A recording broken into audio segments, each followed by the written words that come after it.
Bueno, me presento, mi nombre es Úrsula Perli, soy archivista de la Fundación Nemesio Antunes y este es un proyecto asignado por Fondar 2022 para visionar 7 películas en las que Nemesio participó como actor. Esta es la cuarta película, una por mes, así que vamos a seguir en enero, vamos a tener una pausa en febrero, pero vamos a seguir marzo-abril con películas. Así que, bueno, le doy la bienvenida a Alejandra Pinto, que nos acompaña hoy día. Todas las sesiones han tenido conversaciones después de la película y una fue solo una conversación porque fue de una película que no se hizo, que fue Balmaceda. Y bueno, primero quería hacer quizás una especie de introducción un poco a la producción de esta película. No necesariamente todos tienen que conocer cómo se hizo y bueno, Alejandra junto a otros críticos de cine tiene un proyecto de revisitar las películas de Ruiz que se llama Diálogo Exiliado. Bueno, ella nos puede contar un poco mejor de ese proyecto, por supuesto, y creo que en el número 8, creo que es la expropiación, sí. Bueno, nos cuentan un poco igual lo que investigaron o lo que sabían ustedes de esta película, y una de las cosas que más llama la atención de eso es que la hicieron en 4 días, la filmaron en el 71 para terminarla en el 74, me parece. Sí. Y claro, la película igual se basa, por lo que leía que habían investigado, sobre episodios ocurridos que sí pasaron con la reforma agraria. Entonces, 2 hechos importantes, que uno hecho que fue en un pueblo llamado Santa Fe, donde un terrateniente entrega su tierra antes de que se la expropien, y otro es la muerte de un agrónomo, de Hernán Meri, asesinado en 1970 por los empleados del latifundista. Entonces, bajo ese contexto, igual quería como que nos podrías contar un poco como a grandes rasgos como cómo se hace esta película, también como cuál es la idea de Ruiz, igual porque fue bien para la época, o sea, estaban en plena UP, sí. O sea, de haber sido súper, o sea, eso es lo que más se puede leer de la película, o sea, que fue súper crítico y conflictivo, siendo además Ruiz un militante del PS, en ese momento al menos. Sí, o sea, Ruiz en este momento no solamente es militante del PS, sino que también está a cargo de las películas que se están haciendo desde el Partido Socialista. Entonces, tanto esto como el realismo socialista, podríamos decir incluso Nadie dijo nada, son películas que se enmarcan en eso, pero que lejos de ser películas de propaganda, que eventualmente podía ser algo que se podía esperar en ese momento, Ruiz lo que hace es un poco tomar los contextos y ponerlos sobre la mesa para que los espectadores tomen decisiones respecto a lo que están viendo. El realismo socialista es una película que en este momento se está gestionando su restauración. Es mucho más ruda que esta, digamos. También actúa Nemesio, pero también como no la han terminado, claro. no la quisimos incluir, obviamente. Sí, de hecho en esa película Nemesio dice las cosas que me hace decir Raúl. Sí. Dice las cosas que me hace decir Raúl. Pero claro, si uno ve esta película, primero llega a ser doloroso lo fresquita que está. Tenemos discursos que yo creo que podemos haberlos escuchado la semana pasada. Sí, y sin como imaginárselo, es como cosas que efectivamente estamos conversando la semana pasada y que pero que no carecen un poco de esta cosa leccionadora que podrían tener otros directores, sino que, insisto, ponen los temas y dice, bueno, usted aquí concilie, decida, piense sobre lo que estamos conversando. Y en ese sentido Ruiz es súper rupturista, que le esté gritando momios a la gente que está como cuidando esta gran casa y esos fantasmas que no deja de ser, creo yo. Sí, además pensando también, sobre todo digo, en los temas que pone quizás Ruiz, incluso en el principio de la película, o sea, la conversación telefónica que tiene Delfina Guzmán con una amiga o lo que sea, es hablando de la escasez de alimentos en la UP. Escena seguida, Nemesio habla de que se van a como autoexiliar básicamente y se van a ir a España, no es como que siguen en Chile, pero entonces esos temas igual deben haber sido súper duros como para la...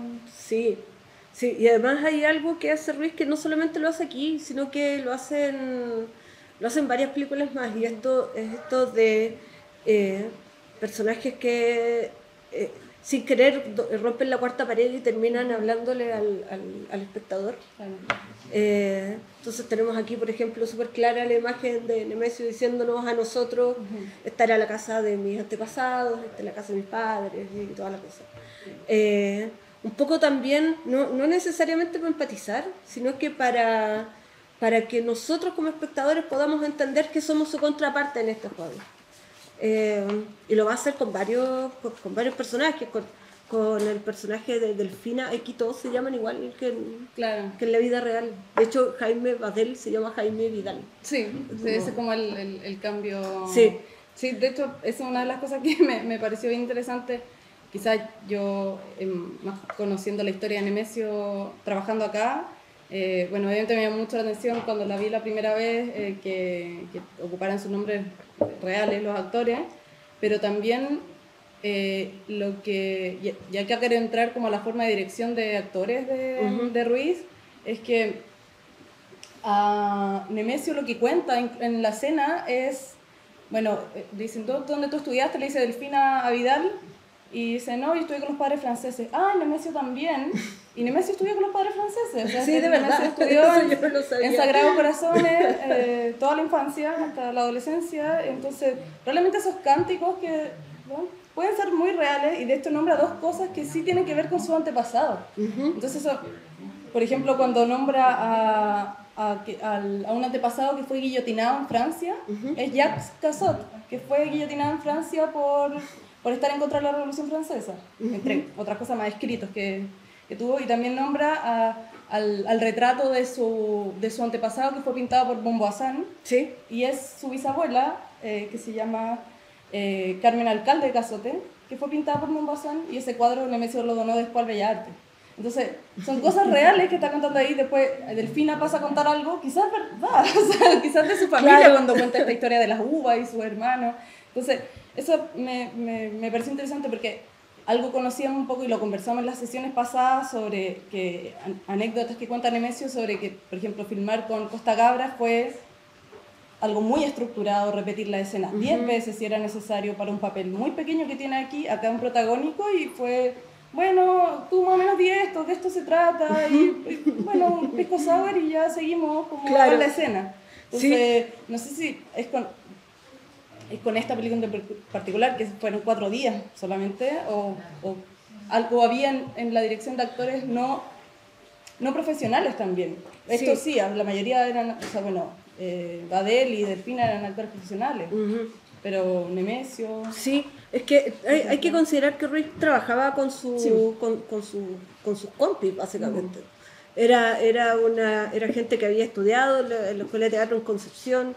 Está Jaime Badel aquí, está Luis Alarcón, que también ahí como que asoma, aparece de repente, teniendo un papel como muy secundario, pero de todas formas muy potente, diría yo, dentro de todo. Entonces, claro, había alguna especie de libertad que tenía que ver también con las experiencias de la gente con la que trabajaba y con sus propias experiencias también. Cuando Ruiz se va a Francia, la cosa se vuelve como un poquito más no sé si profesional, yo diría más metódica de alguna forma. Perdón. ¿Sí? ¿El Ruiz que hablan es Raúl Ruiz? Raúl Ruiz, sí. Sí. Sí. No lo nombramos al principio. Sí, perdón. Sí. Estaba toda dispersa porque... Sí, porque emociones. Sí, emociones. Sí, perdón. Sí, está en una película de... Bueno, está fechada como del año 73 finalmente, pero claro, la producción es mucho más larga de tiempo y debe ser la quinta película de Ruiz en ese momento, más o menos. No, debe ser la 8, si ustedes siguen el orden cronológico. Claro, es que entre medio estaba El Tango del Viudo. Que se terminó después. Sí. Había no tantas películas todavía. Sí. Ahora, igual hay que decir que esta película se hace después de Tres Tristes Tigres. Sí. Y por lo tanto ahí ya tenemos como un germen del autor que está surgiendo como muy, muy fuerte, muy potentemente. Yo diría que Tres Tristes Tigres es como la piedra fundacional de su actividad como autor cinematográfico, y de ahí el resto son experimentaciones que empiezan a surgir y que tienen como varios momentos después en el resto de su carrera, digamos, ¿no? Pero esto forma parte como de la primera etapa en la que él todavía está como organizando sus formas de filmación y los temas que va a instalar también. Claro. Sí, igual quizás me muevo para otro lado, pero quería destacar algo importante igual sobre visionar esta película, que bueno, la primera vez que, lo cuento mi experiencia, la primera vez que yo la vi, me aburrí un poco porque no entendía bien lo que decían. Entonces después, bueno, la vi con audífonos, pude escuchar un poco más, y ya la siguiente vez fue hace unos días que la vimos con estos subtítulos que se hicieron especialmente para esta ocasión, y claro, pude entender más como la ironía, el humor de la película. De hecho, en la primera vez que la vi no me quedó claro que eran fantasmas al principio, como no entendía que era la fiesta que estaban armando. Entonces todo esto de los muertos igual creo que es algo que también Ruiz repite mucho. Sí, además, hay una cosa ahí que nosotros, bueno, en el proyecto que tenemos con Cristian Ramírez y Quintín, nos ha llamado harto la atención, y es como esta presencia de la casa embrujada, que se repite no solamente en estas primeras películas de los 70, sino que llegamos a los 90 y todavía estamos hablando de casas embrujadas. Casas embrujadas, sombras chinescas, fantasmas que se levantan. Esa es como esa es la forma en la que él siempre está como contando cosas y todo eso. La verdad es que nosotros cuando la vimos también vimos esta versión. Yo quiero dar un agradecimiento público a Héctor, que sé que él hizo los subtítulos, porque qué manera de mejorar el visionado, de verdad, de verdad. Es súper difícil de escuchar. Hay muchas películas de Ruiz que están en esta situación, en esta condición, digamos. Sí, de hecho eso mismo quería llegar, como que hablar un poco de por qué no existe, o por qué, más que solo otras películas también de Ruiz, hablar un poco de la no poder ver una mejor calidad de estas películas. Yo entiendo que esta está en la Cinemateca Francesa, pero no sé si está digitalizada ya. No, todavía no. Lo que pasa es que hay harto, primero de las películas del 68 al 73, hay harta película de Ruiz que se perdió y que se ha ido como recuperando con el tiempo. Dime una cosa, pero a ver, sí, es filmada en Chile, ¿no es cierto? Sí. ¿Pero por qué están en alemán? Se perdieron, no está en alemán, está en español con subtítulos en alemán. Pero claro, ¿y por qué subtítulos en alemán? ¿Porque se llevaron a Alemania? Se la llevaron para allá y la pasaron por la televisión. Esto que vimos ahora es una copia de un VHS que se grabó de la televisión alemana. Ahora, no es la única. No. Pasó con muchas, no sé si más de una película de Ruiz, bueno, el realismo socialista también, están subtítulos como en neerlandés. No una cosa así, sí. Porque él vivía más bien en París. Pero después del 73 se fue, claro, todo el resto fue hecho acá. Y esta la terminó allá, en 74. Ahora, claro, hay harto de eso que se perdió por el golpe, porque se perdieron muchas películas en ese momento. Hay películas que se han ido como reencontrando, latas que de repente encuentran en bodegas de cines abandonados y se dan cuenta de, no solamente en este caso, en muchos otros casos, pero que de repente dicen, no, esta es una película de Ruiz también. Y hay mucha película perdida, mucha película perdida de Ruiz.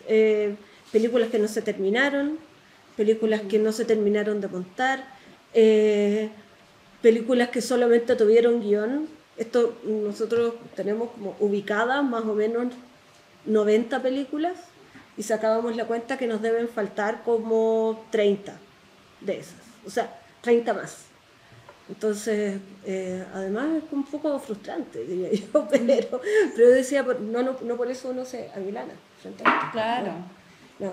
Y creo que con respecto a la expropiación,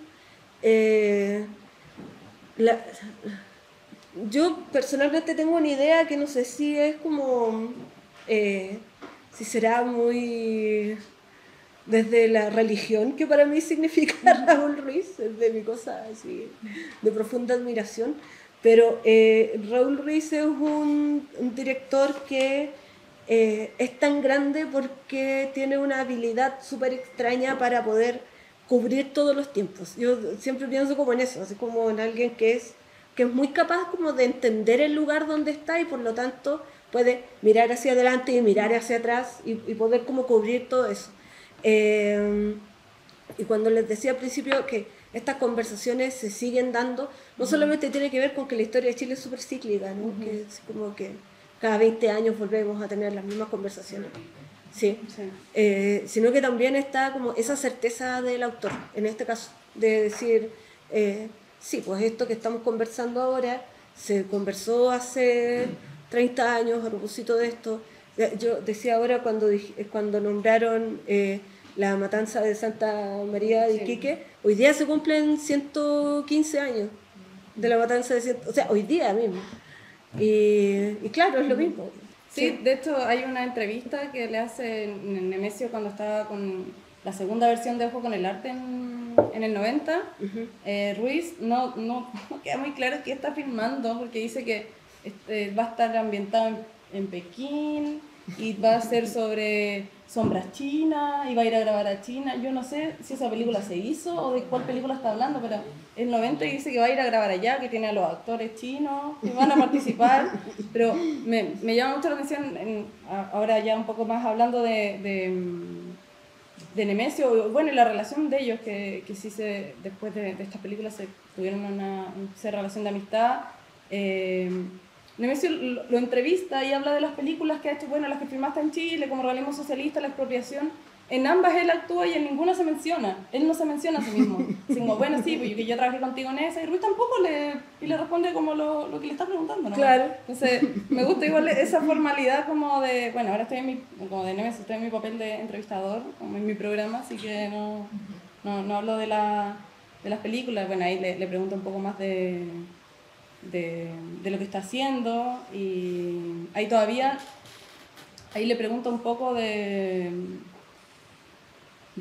como él quiere dejar más claro qué se podía ver en Chile y qué no, porque había muchas que todavía no se habían visto en Chile. Creo que, no sé si por la mitad blanca parece que...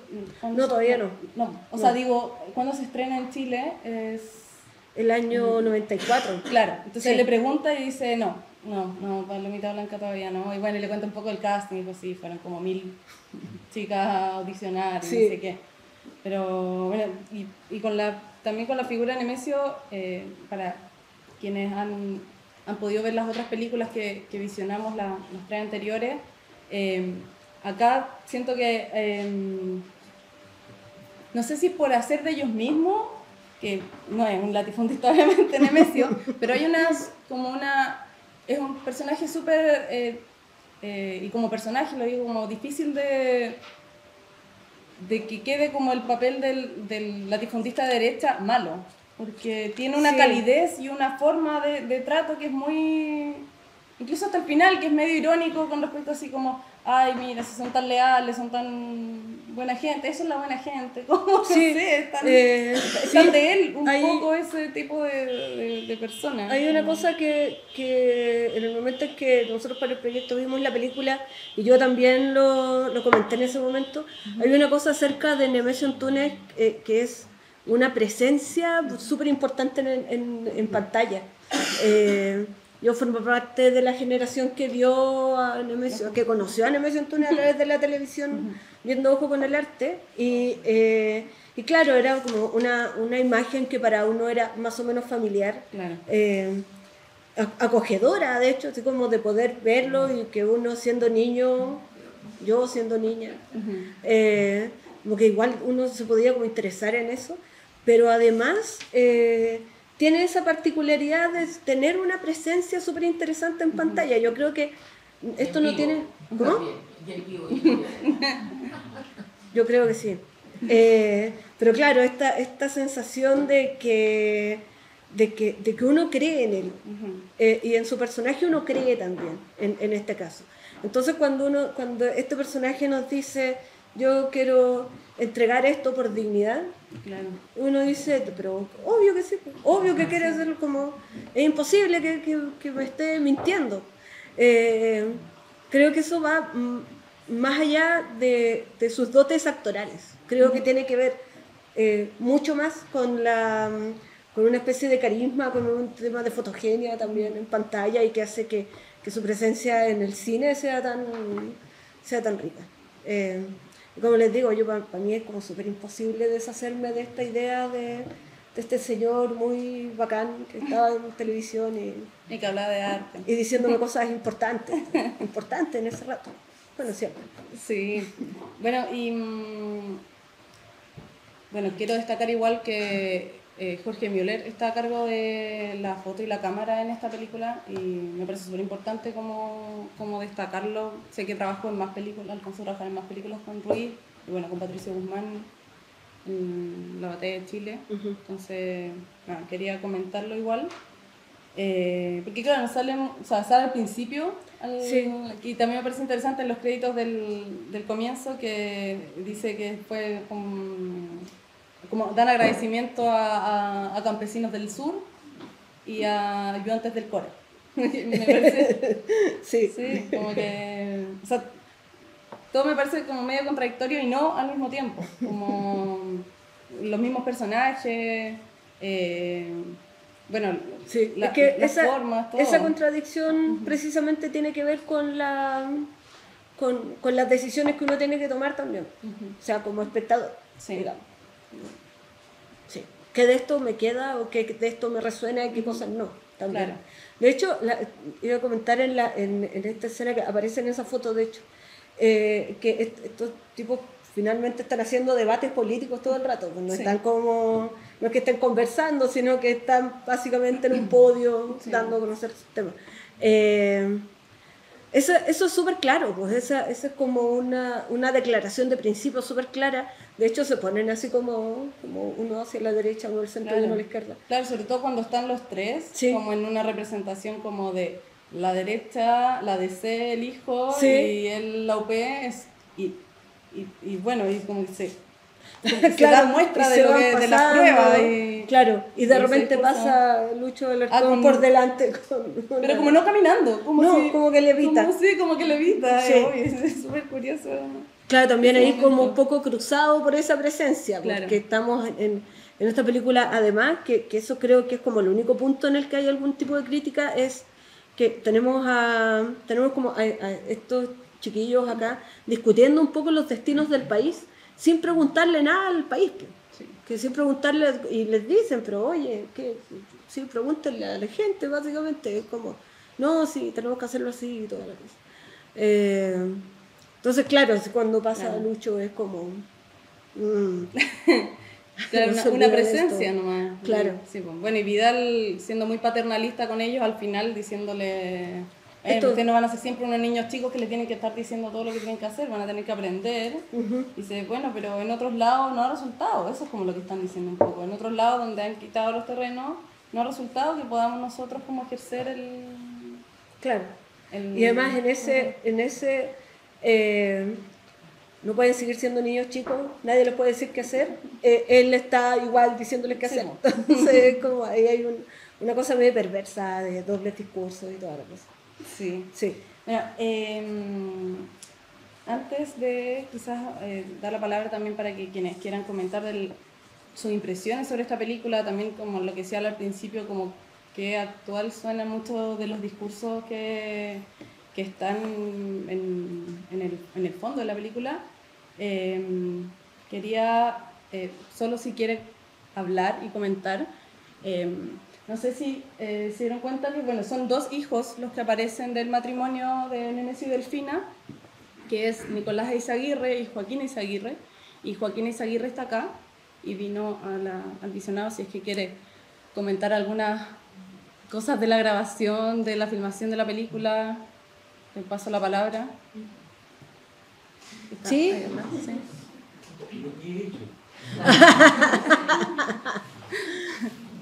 Sí, si nos quiere comentar un poco. No me acordaba que se filmó en 3 días. No deja de ser importante. Las películas demoran meses en filmarse. filmó en 3 días, yo no me acordaba, pero Pablo, amigo, me lo recordó. Y la otra cosa que me acuerdo es que me tuve que comer 5 pasteles de choclo. Porque la cuestión de la mesa esa la repitió muchas veces, porque le interesaba mucho la interacción de ellos.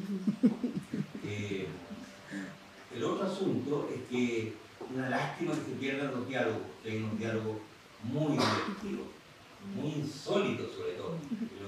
Los que son con el hombre chancho, ¿saben quién es el hombre chancho? Ese que sale con un traje como militar. Ah, sí. Él se autodenominaba el hombre chancho. Y que es un fantasma, en el fondo, está ahí. Y era muy divertido, era muy gracioso las conversaciones que tenía con Luis. Y que eran algo completamente surrealista. Luis hablaba con él como si él de verdad fuera un fantasma. En la conversación coloquial me refiero. Y ¿qué más me acuerdo? La confesión es muy divertida. ¿Cómo? La confesión. Nemesio confesándose con el cura. Ah, es precioso eso. Es precioso eso. Y al final no me acordaba que la toma que hay desde arriba son todos los antepasados, son los fantasmas. Los antepasados, claro, a mí eso me acordaba. Hay una cuestión que no se oye, en que yo bailo con la delfina, en que le empiezo a decir que voy a vender las joyas, porque yo soy de Patria y Libertad, se supone. Patria y Libertad era un grupo de ultraderecha. Claro, se volaron cuestiones. Eso, era muy buena la conversación, porque ella me decía, ¿cuál es joya? Yo le decía, bueno, los anillos, no todos los anillos, algunos no. El de mi abuelita no. Era típicas cosas de Ruiz que le encantaban. Más no recuerdo.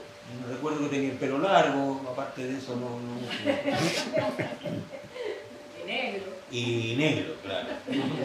Y esa conversación de ahí con mi hermano Nicolás es algo que por desgracia no se escucha, porque es increíble. Nemesio es este oligarca bueno, porque Raúl no cayó en el estereotipo del oligarca malévolo, sino que al contrario, es un tipo bueno que quiere entregar su campo. Está cabreado.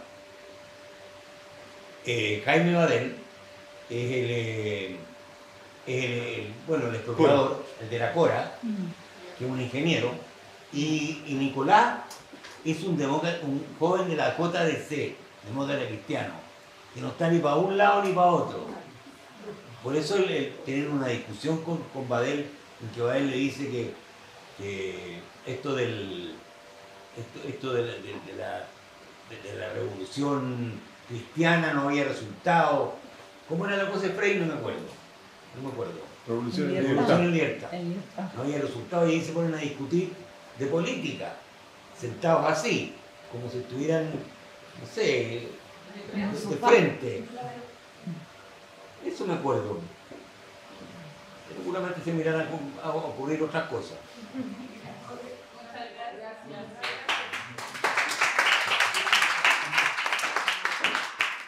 Bueno, paso la palabra si es que alguien quiere hacer alguna pregunta o quizás también algún comentario para quienes recuerdan de sus padres o abuelos, como el tema igual de la reforma agraria, que debe haber sido... ¿Mm?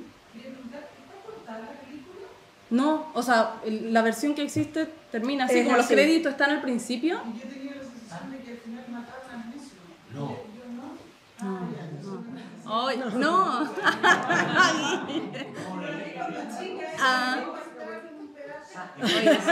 No comentamos eso igual. Sí. Logran salir.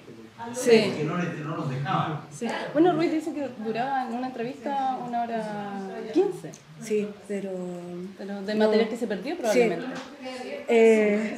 Hoy sobre la escena de Jaime Badel. Sí, de hecho eso me parece una decisión súper como, no sé si tan, después de todos los fantasmas y todo lo que estábamos viendo, no sé si me parece tan extraña, pero sí me parece una decisión súper ruda, muy violenta ruda. La escena.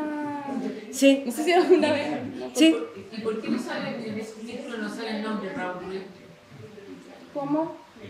No aparece no aparece los Aparece al títulos. inicio. Sí, dice producido, escrito y dirección de Raúl Ruiz. Sí, No alcancé a ver. Es que salen todo al principio mientras está la Delfina. claro. Entonces, Oye, a mí me gustaría mostrarte algo de Raúl Ruiz. Raúl Ruiz, el 90% de sus películas escribía sus diálogos y los inventaba durante la filmación. Jamás escribió un guión. Hasta en sus momentos de plena famosidad. Con fama. Claro, es bueno eso. ¿Ah? Era un tipo muy suelto para filmar. Se iba y escribía diálogos en una servilleta de papel. Y seguía sus películas. Y era muy común que hiciera películas en 2-3 días. Es un genio en ese sentido. Eso.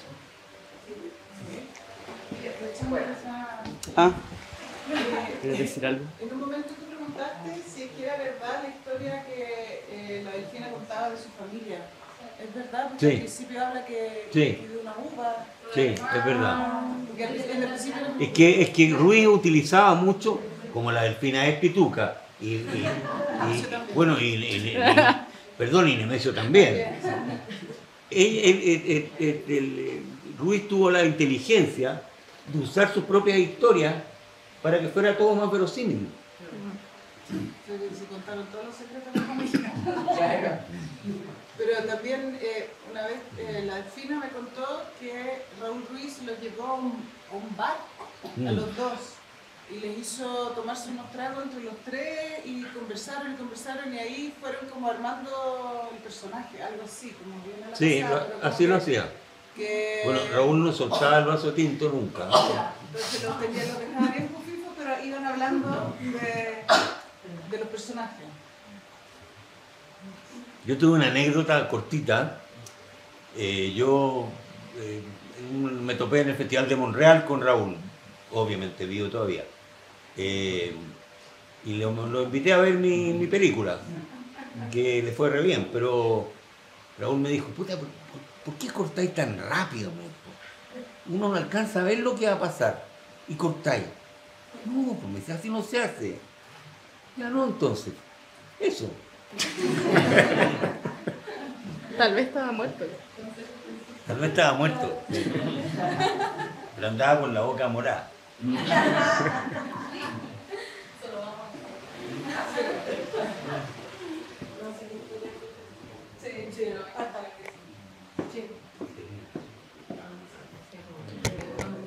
Bueno, Ale, no sé si hay algo más que quieras comentar sobre la película. Ya. Patricia. Sí. Nemesio decía que a él no le gustaba nada ser patrón de fondo porque se ponía a hablar como su papá y actuaba como su papá y no le costaba nada. Pero a él le habría encantado ser el papel de Lautaro, pero no era Con posible. esa facha difícil. Sí, bueno, si hay algo ahí, por eso yo creo que hay algo como tan cálido en su representación como latifundista, que se entiende que que trata de ser un poco duro y un poco firme, sobre todo al principio, después se va como cada vez soltando más. Pero claro, hay algo que está imitando, pero todavía le sale él, su persona siempre. Y eso, esta es la película en que más lo hemos podido ver actuar largamente de las que hemos visto, y la próxima que vamos a ver en enero es Los Trasplantados. Eso igual quisiera dejarlo. ¿Qué día? Todavía no tengo día. Lo vamos a. Sí. Idealmente los jueves, el último jueves del mes. Y esa película está filmada en el 75 y él vuelve a representar a un hombre de derecha que cuando sale López elegida, o sea, sale Allende elegido, se exilia. Toda su familia se exilian en Francia y viven el golpe allá. Y se empiezan a encontrar con los chilenos exiliados por el golpe allá, y los hijos, que son más jóvenes, empiezan a tener otra opinión sobre Allende, sobre lo que fue el gobierno de Allende, sobre el golpe, y ahí es un poco más esa discusión. Ahí vuelve a ser protagónico Nemesio, y la siguiente que vemos, que que las hemos pensado un poco también como algo, como un momento súper importante entre esta, Los Trasplantados, y la que vamos a ver en marzo, que es Queridos Compañeros, que se termina en el 77, pero se graba en el 73, antes del golpe, sobre un grupo tipo medios miristas que no sé, hacen atentados, una cosa así, y cuando el Pablo de la Barra, que es el director, se la lleva, o sea, exiliado a Venezuela y la termina, cambia la película porque no había asesinado a gente todavía. Entonces le hacen cambio a la película. Entonces, para quienes estén interesados en estas películas, sería ideal que vinieran a las siguientes para que pudiéramos armar un diálogo con respecto a esas tres películas filmadas o sea, entre la OP y la dictadura súper intensa. Sí. Y tienen respuestas con respecto a eso, además. Entonces, bueno, ahí el papel de Neves en la última es un papel más pequeñito, pero... Sí. Yo me imagino que Nemesio Antunes siendo un pensador, un analista crítico también de la sociedad, de lo que estábamos viviendo. Es imposible hacer arte sin eso. De alguna forma su presencia en estas películas también hablan de ese espíritu crítico, hablan de esa necesidad también de un poco poner en imagen, poner en papel las cosas que podían estar inquietando al público, a los espectadores en ese momento. Creo que el hecho de que haya aparecido en estas películas y que además tenga como este sesgo tan importante habla como del interés que evidentemente tenía. Sí, o sea, no es casual que haya elegido estas películas, o sea, lo hemos mencionado en los otros visionados, pero esto no lo hacía por otra faceta más artística que tenía dentro de las muchas que tenía, por ser artista plástico, arquitecto, tenía programa de televisión, etcétera, grabador, ilustraba libros, pero esto lo hacía por y no era amigo de todas las personas que lo hizo, se volvió amigo en el camino, pero le fue diciendo a todos que sí porque o sea, para él sí era un interés actuar, pero más como un disfrute, más que un trabajo. Entonces es algo que destaca en estas 7 películas que vamos a visionar, bueno, que estamos visionando hasta ahora, así que, bueno, eso, no sé si alguien quiere hacer algún comentario o quisieran seguir conversando fuera de lo que estamos grabando y pueden pasar a tomar agua, vino, jugo, comidita que tenemos para compartir y seguir hablando de la película, de Ruiz, de otras películas, lo que les parezca. Ya, entonces, pasamos. Y bueno, quiero darle las gracias a Alejandra, muchas gracias por venir desde el inicio del proyecto, fue la única persona en la que pensé para esta ocasión, no porque otras personas no escriban de Ruiz, sino porque en verdad me gusta mucho lo que ha escrito, lo que han hecho, además también en conjunto con Ramírez y Quintín. Y bueno, también para este Visión Especial quiero volver a destacar y darle las gracias a Héctor, que está acá, por hacer los subtítulos para esta película que nunca se había visto con subtítulos en español. Así que eso, muchas gracias. Y bueno, a ustedes también por venir, muchas gracias. Gracias.